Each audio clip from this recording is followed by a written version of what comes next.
Title: The Mortgage. They slid the mortgage papers across the kitchen table like it was normal, like betrayal should be signed in ink and swallowed with coffee. "You've saved enough," Mom said softly, eyes darting. "It's time you help family," Dad added, like it was noble, like I was the selfish one. I looked at the name on the deed, my sister's, and that's when the silence inside me cracked. Growing up, I believed loyalty came with blood, that love was fairness, that family meant balance. They fed me that myth every day I watched them favor her. Every piano lesson she didn't practice. Every bad grade that earned her a hug, while my A- got a lecture. But I worked, late shifts, freelance. I said no to vacations, clothes, even air conditioners. They said I was disciplined. Now I know the word they meant was useful. 3 months before the papers hit the table, I noticed Mom was vague about her bank statements. Dad mentioned renovations, but never said for whom.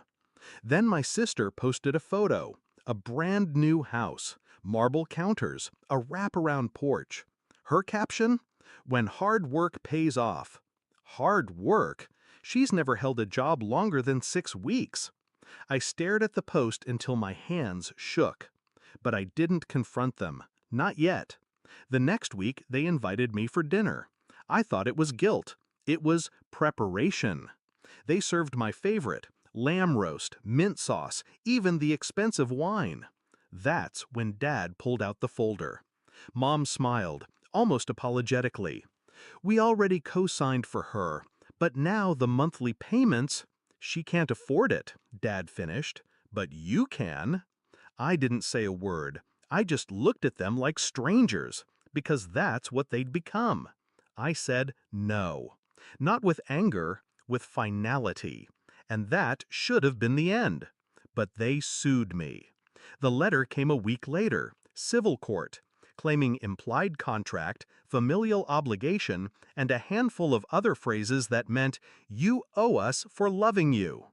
$350,000, the cost of her house, and, apparently, my childhood. My lawyer laughed when he saw the paperwork. Then he stopped laughing, because they'd built a case. Emails where I said, "Let me know if you need help." Texts where I said, "Whatever I have is yours." Photos of birthday gifts. A used car I gave them years ago. They called it a pattern of intent. I called it love. They called it evidence. Court day came. My parents showed up dressed like widows. My sister sat in the back row wearing designer sunglasses like she was shielding herself from the truth. I didn't look at any of them, just the judge. An older woman, sharp eyes, no patience. She read the file, sighed, and asked one question. Did he ever agree, in writing or otherwise, to pay for the house? The courtroom held its breath.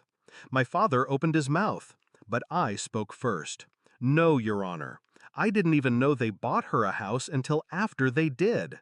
The judge nodded once, then turned to my parents. "In that case, this is over. Case dismissed. No fanfare, no long speech, just a legal gavel and a lifetime of silence." But I wasn't done. You see, while they were building a lawsuit, I was building a firewall. I froze the joint savings account. I withdrew every dollar I had ever deposited into their assets. The car they still used? It was in my name. I had it towed within the hour. I reported the gift money I gave them as loans on my taxes, retroactively. Let the IRS ask them why those gifts weren't declared. I reached out to every family friend they knew, told them calmly what happened. Screenshots, dates, court documents. Not to shame them, to reveal them. And then I disappeared. Changed my number, moved cities, left no forwarding address. The last text I ever sent read, "You didn't lose a wallet, you lost a son." That was 2 years ago. I haven't heard from them since. But every so often I get an anonymous email, a GoFundMe, a whispered apology through an old friend. I never reply. Because closure isn't a conversation. It's a locked door. People ask me if I miss them. I miss the version of them I thought existed. But the truth?